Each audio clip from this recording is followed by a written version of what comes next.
أعوذ بالله من الشيطان الرجيم بسم الله الرحمن الرحيم الحمد لله رب العالمين والصلاة والسلام على سيدنا محمد أشرف المرسلين وعلى آله وصحبه أجمعين.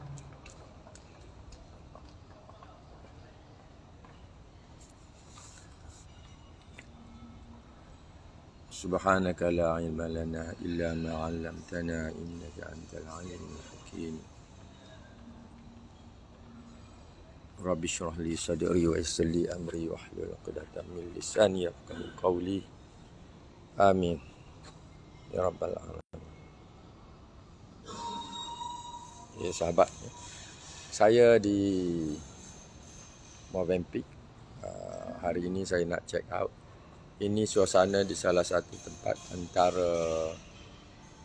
antara apa ni, kita kata bangunan 3 dengan bangunan 2. Di sini dia ada bangunan 1, 2 dan 3. So saya tadi keliru sedikit apabila saya nak naik ke atas untuk ambil handset daripada apa ni, anak saya. Tersilap masuk 4208. Sepatutnya 4308 ni. Sebab apa? Kita keliru sebab sini ada tiga pasang lift. Tiga pasang lift. Lift yang berhampiran dengan kawasan saya duduk sini adalah antara 2 dan 3. Okey. Hari ini saya nak bercakap sedikit, tak apalah, tentang remedi. Sebab bila kita buat kelas kita ada guna remedi, iaitu mengguna buku rawatan asas homeopati. Itu kelas intro. Intro kita berpandukan rawatan asas homeopati sebanyak 18 remedi semuanya yang ada di dalam buku tersebut, dan semuanya kita raikan. Okey, semuanya kita raikan. Tetapi dalam buku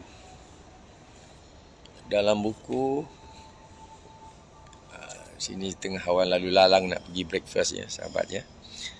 Dalam buku perubatan homeopati ni, kalau tak silap saya ada lebih kurang 28 remedi. Tentulah kita tidak bicarakan semuanya. Sebahagiannya dalam kuliah materi medika kita bicarakan. Apabila kita terbitkan buku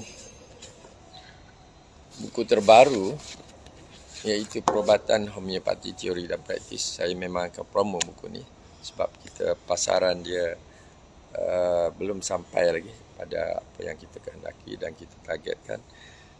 Dan di dalam buku ini ada, kita tambah remedi kepada lebih kurang 35 remedi. 35 remedi. Semuanya kecuali 1-2 sahaja adalah remedi yang penting dan utama. Boleh kita gunakan untuk kuliah. Kuliah memang tak cukup dengan intro yang pertama, kita boleh buat intro yang kedua. Maknanya sambung kelas intro itu yang melibatkan falsafah, sejarah, remedi, sedikit mengenai pengenalan kepada farmasi dan sebagainya. Itu hanya untuk pengenalan supaya kita dapat mendekatkan masyarakat dengan ilmu perubatan homeopati. Untuk kegunaan sendiri, untuk kegunaan sanak saudara keluarga, dan juga untuk kegunaan first aid especially. Okey ya. Sahabat, ni siapa? Okey. Cerita pasal birthday pula. Okey. So, hari ni saya nak cerita sedikit mengenai remedi. Tak apalah, kelas remedi Introduction to Homeopathy saya tidak dapat respons daripada PPHM. So, saya ingat kuliah Introduction to Homeopathy yang akan dilaksanakan oleh PPHM itu mungkin ditangguhkan. Saya andaikan begitulah sebab tidak ada respons daripada PPHM. Jadi saya pun nak rehat. Kalau PPHM tak nak buat bulan Ogos pun tidak ada masalah. Mungkin kita boleh buat di hujung-hujung tahun. Itu cantiklah di hujung-hujung tahun. Sebab sekarang saya pun tengah sibuk untuk bikin kalender. Kita akan buat kalender special untuk 2023. Memang tahun itu tahun special dan kita akan keluarkan 2 bulan lebih awal, iaitu lebih kurang pada bulan November tahun 2022. Okey, so tadi kita cakap kita nak cerita mengenai apakah remedi awal yang selalu dipelajari. Saya nak ambil contoh yang diberikan oleh Dr. Tiu. Kita tahu remedi pertama, Dr. Tiu ke siapa ke, akan memulakan dengan remedi Aconitum napellus. Itu adalah remedi pertama kerana ia merupakan remedi acute, very acute, sangat berguna di peringkat paling awal, mungkin jarang digunakan di klinik atau pusat rawatan, tetapi paling penting untuk disimpan di rumah dan digunakan apabila perlu. Ada saja insiden yang tiba-tiba kita perlu tegakkan. Remedi-remedi berikutnya, sama ada kita perlukan arnika, sama ada kita perlukan calendula, sama ada kita perlukan apis mellifica ataupun ledum, ataupun mungkin kita perlukan masa itu juga untuk letusan-letusan. Kita perlukan remedi seperti canteris ataupun remedi apa yang untuk letusan ni, Hypasaf kalau menyebabkan penanahan. Itu remedi-remedi utama kita, sama ada first aid ataupun untuk rawatan asas dan juga kronik.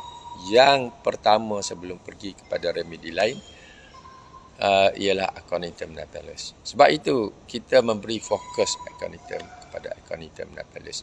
Bahkan kita seperti seolah-olah menaik tarafkan remedi ini dengan cara kita galakkan menggunakannya secara kerap di musim pandemik COVID-19. Dan kita yakin ada sangat banyak manfaatnya, especially terutama apabila ia dinyatakan secara jelas kegunaannya untuk influenza. Kegunaannya untuk influenza seperti yang diterangkan oleh Dr. Boric di dalam bukunya Homeopathic Materia Medica with Repertory yang telah kita terjemahkan kepada Materia Medica Homeopati. Okey. So begitu pentingnya Aconitum napellus. So jangan sekali tinggalkan, bawalah ke mana pergi pun. Saya ni datang ke Movenpick ni, saya tak bawa apa. Memanglah waktu ini kebanyakan diri kita ni boleh dikatakan sihat. Mungkin saya ada sakit masalah kaki sikit, sebelah kiri ni. Tapi saya memang terlupa bawa. Dalam kereta anak saya itu ada, mungkin saya boleh dapatkan lah, tidak ada masalah. Tetapi saya ingatkan, jangan sekali-kali kita tinggalkan Aconitum napellus. Dan remedi-remedi utama seperti arnica, canteris, Hypasaf, belladonna, bryonia, remedi utama, rastok, semua tu remedi-remedi penting. Jadi di sini sahabat, saya nak kongsi remedi apabila saya masuk kelas Dr. Tiu berapa tahun, 30 tahun yang lampau, sangat lamanya sahabat. Jadi apabila saya pulang ke Kota Baru hari itu, saya terjumpa kembali nota Dr. Tiu yang berguna untuk kita ambil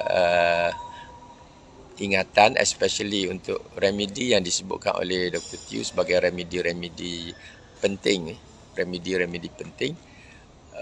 dipelajari. Sebab remedi-remedi ini diajar oleh Dr. Tiu dalam masa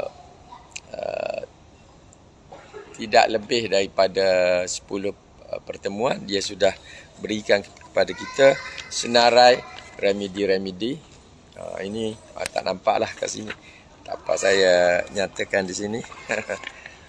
Okey, antara remedi yang dianggap penting ini ialah Dr. Tiu ni dia sebut Faculty of Homeopathic Medical Science. Itulah kelas Dr. Tiu nya, bawah Persatuan Perubatan Homeopati Malaysia. Tapi mungkin kita nak tahu, kita sebagai orang yang mengenali homeopati dan sahabat-sahabat yang baru mengenali ataupun yang dah lama pun, apakah remedi yang kita lihat diutamakan oleh Dr. Teo? Okey. So saya hendak senaraikan di sini. Senarai berdasarkan nota. Nota ni memang saya photostat untuk kelas Dr. Teo. Yang pertama yang dicatat oleh Dr. Teo ini aconitum, aconite. Katanya untuk takut, terkejut, demam-demam, sudden fever. Itu yang disebut oleh Dr. Teo. Yang kedua disebut remedy apis. Apis kita tahu berkaitan dengan serangga, kegunaan untuk masalah-masalah sembab, terbakar dan sebagainya. Yang ketiga yang disebutkan oleh Dr. Teo, Arsenicum album. Arsenicum album ni apabila dia cerita kepada kita, dia akan bawa cerita pentingnya bawa arsenicum apabila kita berjalan keluar, melancong, berjalan-jalan lain daripada tempat kita. Sebab apa? Kita akan berhadapan dengan makanan-makanan yang kita tidak biasa. Dan pada masa itu Dr. Teo baru balik daripada India. Dia kata memang dia bawa arsenicum album bila dia jalan ke India. Sebab apabila dia makan, dia minum di sana, dia kata biasalah untuk kita alami masalah keracunan makanan. So popular arsenicum album ini sebagai remedy food poisoning. Okey.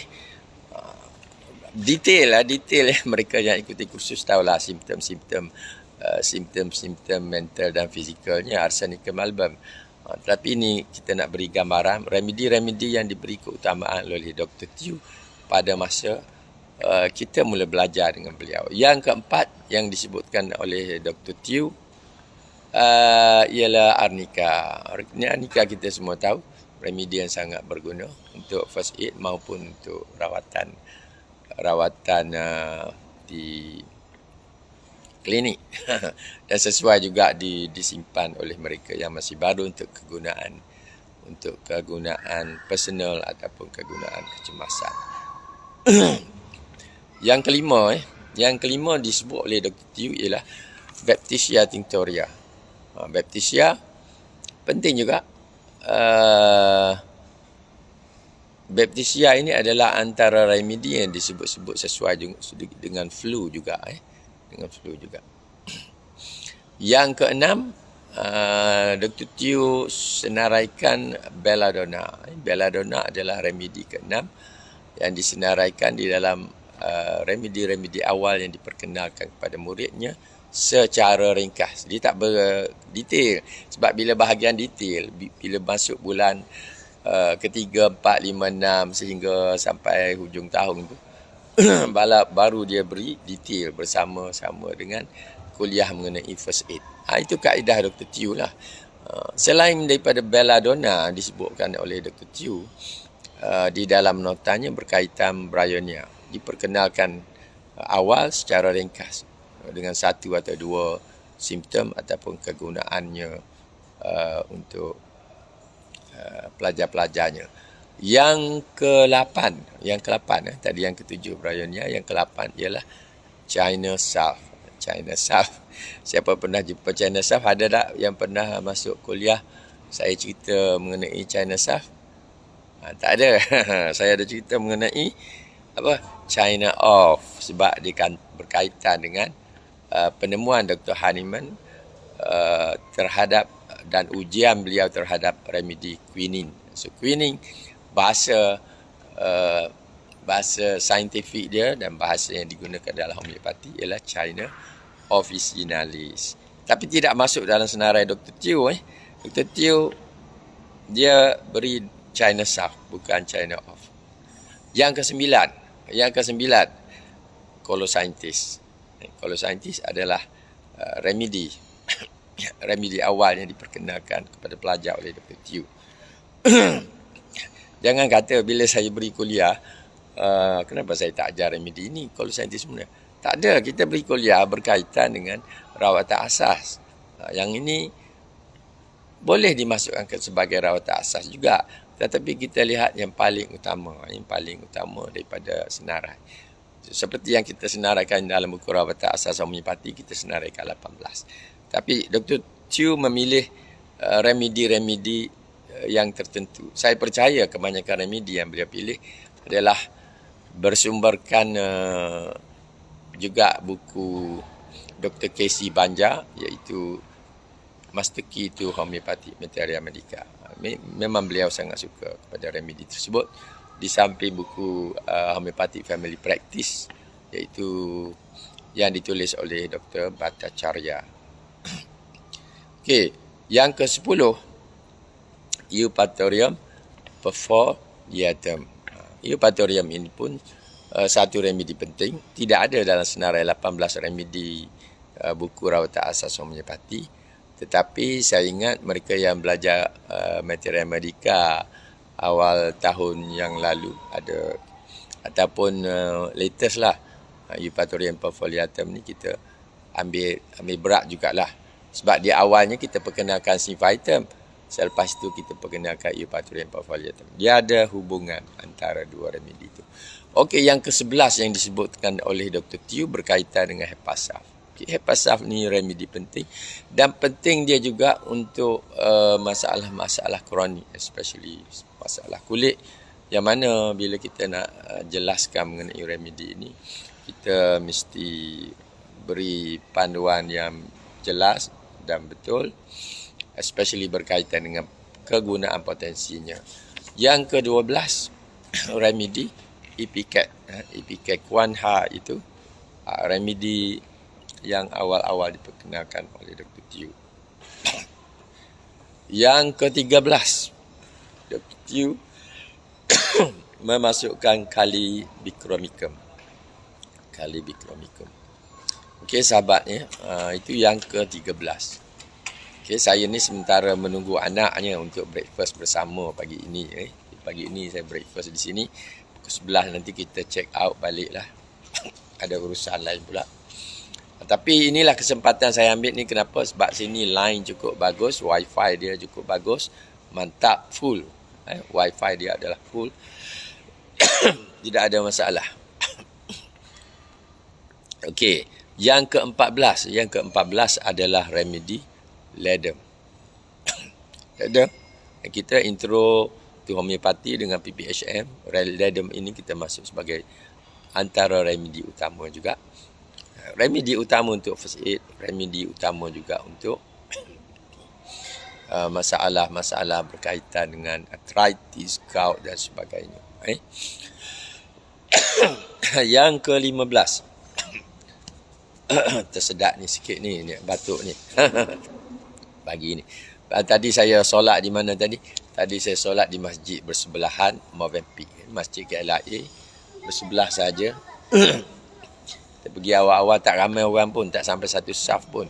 Masjid sangat besar, tetapi sebab sekelilingnya tidak ada masyarakat setempat. Yang datang solat di KLIA adalah orang yang bekerja di KLIA 1, KLIA 2, semua bahagian lah, juga orang di hotel sini dan yang bekerja di kawasan kawasan ini ada bank, ada tabung haji. Inilah. Tapi ada masyarakat sekitar, bila tidak boleh solat di masjid lain, dia akan datang ke sini. Saya pun, sebab jarak antara rumah saya dengan masjid sini lebih kurang 12 minit sahaja ya. Okey, kita sebut tadi yang ke-14 ledem, yang ke-15 ialah Lycopodium. Okey, Lycopodium, Lyco ini satu remedi penting, juga Lyco ni. Tidak sangat berkaitan dengan pertolongan cemas, tapi ada kes-kes kecemasan juga kita guna Lyco. Orang yang berguling masalah angin, sakit, angin pasang, hernia ke apa yang disebut. Ada satu isu lah bila saya dalam perbincangan hari tu, ada orang kata hernia ni bukan uluran, hernia ni bukan angin pasang. Okey, istilah tu tak apalah, kegunaan orang kampung, istilahnya mungkin lain. Hernia ni istilah dia lebih saintifik, lebih terkini dan dia lebih mendalam. Dia ada masalah-masalah berkaitan. Tetapi apa yang homeopati guna untuk rawat itu cantik juga. Sebab banyak keadaan yang boleh membawa kepada masalah hernia yang besar yang membawa kepada pembedahan boleh diselamatkan apabila dalam tempoh tertentu ia diberi remedi yang tepat. Antara remedi itu ialah remedi lycopodium. Okey, yang ke-16 dalam senarai Dr. Tew ialah mercurius corrosive. Untuk apa? Ini kena belajar. Itu kaitan dengan cirit-birit jugalah, lebih kurang. Yang ke-17, Dr. Tew memperkenalkan mercurius solubilis. Mercurius sol ini remedi penting, king of remedies juga. Dan banyak guna, still good, polycrest.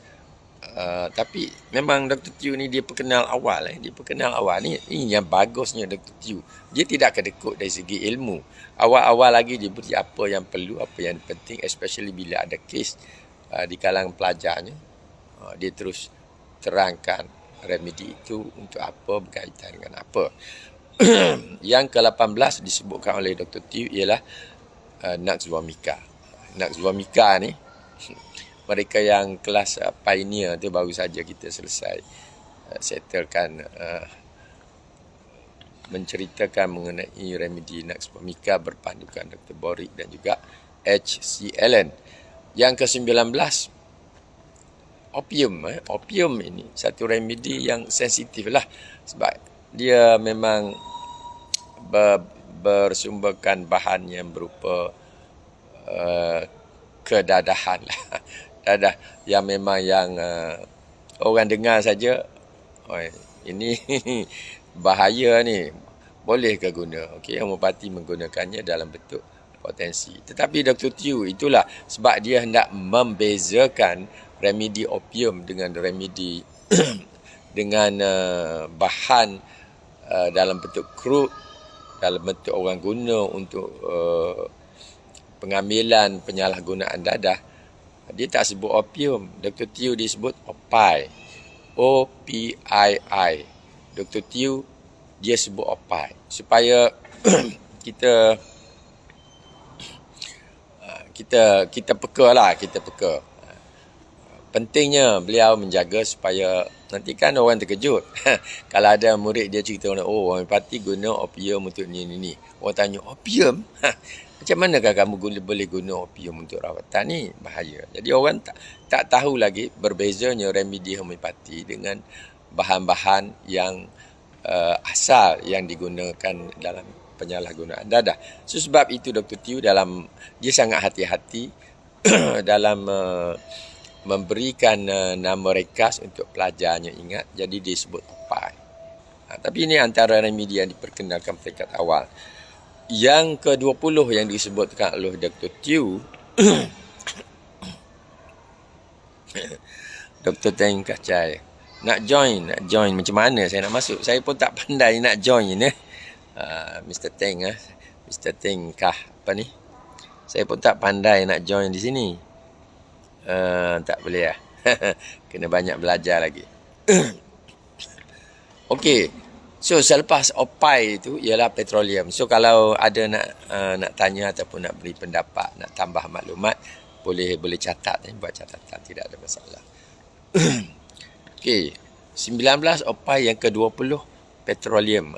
Petroleum ni memang kita sebagai pelajar masa itu memang biasalah ramai juga yang bertanya apa kegunaan petroleum. So, Dr. Tew ni akan terangkan. Petroleum ni guna untuk masalah-masalah kulit lah especially-nya.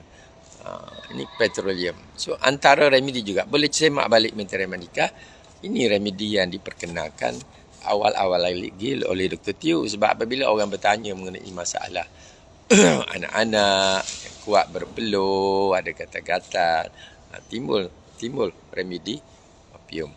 Yang ke-21 yang disebutkan oleh Dr. Tew juga ialah pulsatilla.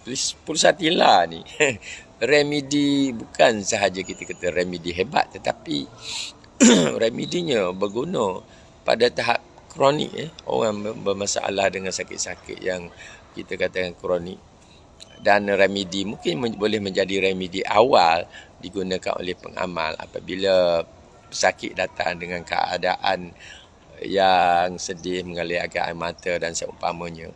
Boleh jadi remedi yang awal juga.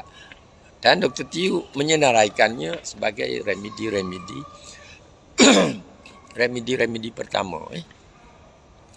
Dan yang ke-22 yang disebut oleh Dr. Tiu ialah remedi Rastox. Okey, Rastox ini remedi yang ada di dalam buku Rawatan Asas Homeopati dan juga ada di dalam buku Perubatan Homeopati juga.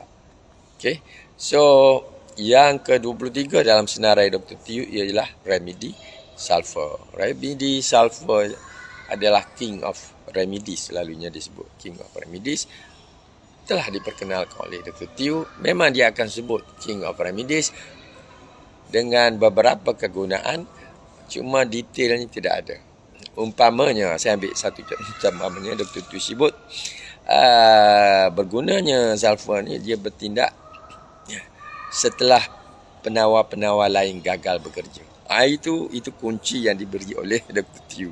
Yang lain kita beri dah, kita yakin sangat patut remedi tersebut memberi kesan yang baik. Tetapi dia tidak berjalan. Tak berjalan dengan baik. So, Dr. Tiu syarat sebut sulfur. Sulfur. So, sulfur ini remedi awal yang disebut oleh Dr. Tiu. Mungkin kita yang baru belajar, kita tercengang lah. Mengapa jadi begitu pula? Tidak ada kaitan dengan sulfur, tapi sulfur ada kegunaannya untuk membantu remedi lain berjalan dengan cantik. Yang ke-24 yang disebutkan oleh Dr. Tiu ialah remedi Symphytum. Remedi Symphytum kita kenal, kita sangat kenal mereka yang mengikuti kursus dengan saya, dengan PPHM. Remedi especially berkait dengan Eupatoria perfoliatum tadi, iaitu berkaitan dengan tulang-tulang, masalah patah tulang.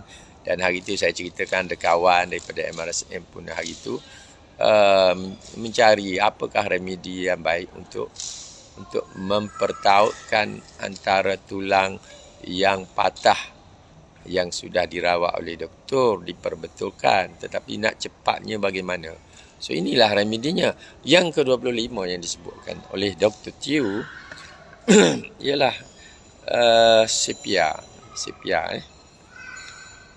Orang gatal-gatal disebabkan oleh makan sotong. Bolehlah. Sepia ni salah satu remedi yang disebut dari awal oleh Dr. Tiu, dan juga akhir sekali yang ke-26 doktor senaraikan tuja di dalam remedi-remedi awal yang diajar kepada muridnya. So, tuja ini juga remedi penting, walaupun dia tidak termasuk di dalam 18 remedi yang kita bicara dalam pengenalan kepada homeopati.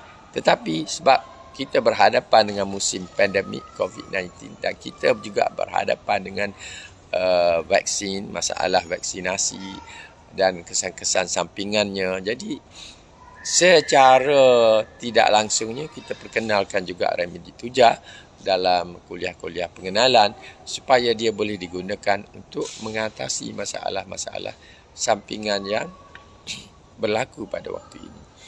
So, itu sahabat, saya tak tahu berapa minit saya tak tahu berapa minit ni sudah berlangsung. Dah dekat 8.30, 8.25 dah.